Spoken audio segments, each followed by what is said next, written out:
Noong Pebrero 17, 1872, ang kolonyal na pamahalaan ng Kastila sa Pilipinas ay sinumpahan ng tatlong pari na tinatawag na Gomburza. Ang Cavite Mutiny ay sinasagawa sa pamamagitan ng pagtatanggal ng personal na benepisyo sa mga manggagawa, tulad ng buwis at sapilitang pagtatrabaho na pinamumunuan ni Gobernador General Rafael de Esquerido. Ang tatlong sekular na Pilipinong pari ay napagbintangan na nagpasimula ng rebelyon noong gabi ng Pebrero 20, 1872. Ang tatlong pari ay inakusahan, nilitis at pinatawanan ng kaparusahan ng pagkamatay sa pamamagitan ng paggarote ng walang tulong ng abogado upang sila'y depensahan. Si Padre Gomez ay ang nagpaunlad ng agrikultura at industriya sa kanilang lugar.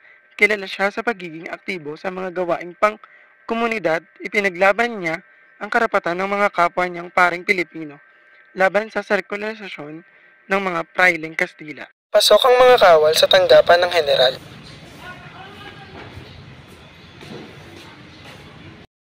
General, nasa labas si Padre Gomez.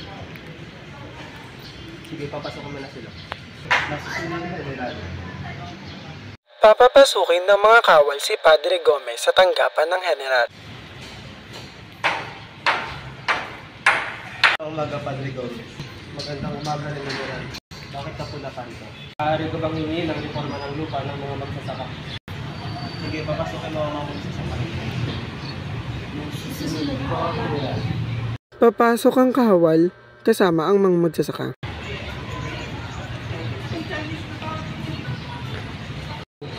Ngayon na nandito na kayo dahil sa kahilingan ni Padre Gomez, ang lupang inyong sinasakahan ay mapapastin niyo na simula ngayon. Maraming salamat po, General. Si Padre Burgos ay kilala sa kanyang pagtatanggol sa mga karapatan ng mga paring Pilipino. Matapos siyang tumutol sa panukalang sapilitang pagpapaalis sa mga paring Pilipino na naglilingkod bilang kora-paroko at papalitin ng mga paring Heswita mula sa Espanya. Tunay na isang mapusok at aktivista, nagnanasang magkaroon ng reforma sa bayan at simbahan. Pinangunahan niya ang isang malaking pag-aalsa ng mga mag-aaral sa San Juan de Latran na ikinasawing isang mag-aaral. Si Padre Zamora naman ay isang sekular na pari. Maraming nagsasabi na ang dapat nadakpin ay nagngangalang Jose Zamora at hindi Jacinto Zamora. Sa simbahan, papasok ang binibining may daladalang sulat para kay Padre Zamora. Magandang hapon po, Padre Zamora. Magandang hapon din, binibining. Mayroon pong sulat para sa inyo. Maraming salamat, binibining.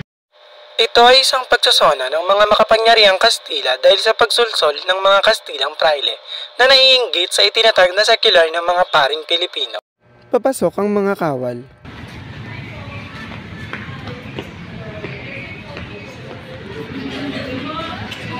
Anong meron? Bakit kayo napapalit? Kita po kami hinat.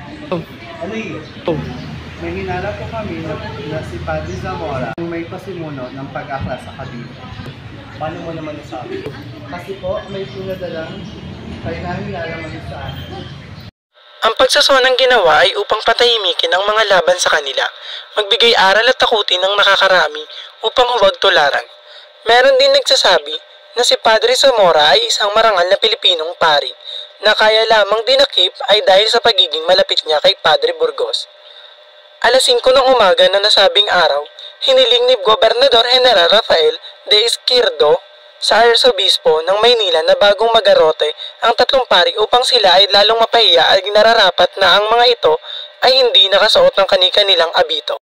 Sa tanggapan ng Arsobispo. Si Obispo, maaari po ba kayo mag-usap? Sige, tungkol sa ambaiyan. May hitingin po sana. Bago po sana natin ipag-arate ang tatlong pari ay hindi pagsusuotin ng kanilang abito upang sila ay lalong mapahiya.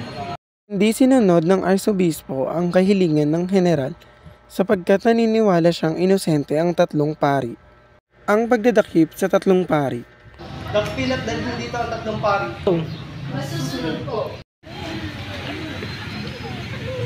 Padre Gomez, sumama ka sa amin.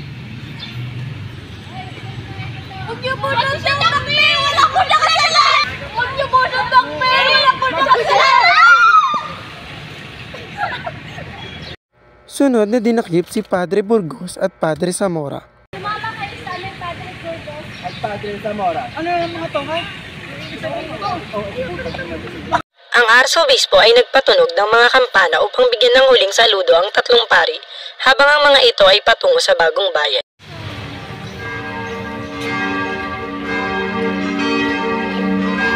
Ang unang sumalang sa entablado ay si Padre Gomez.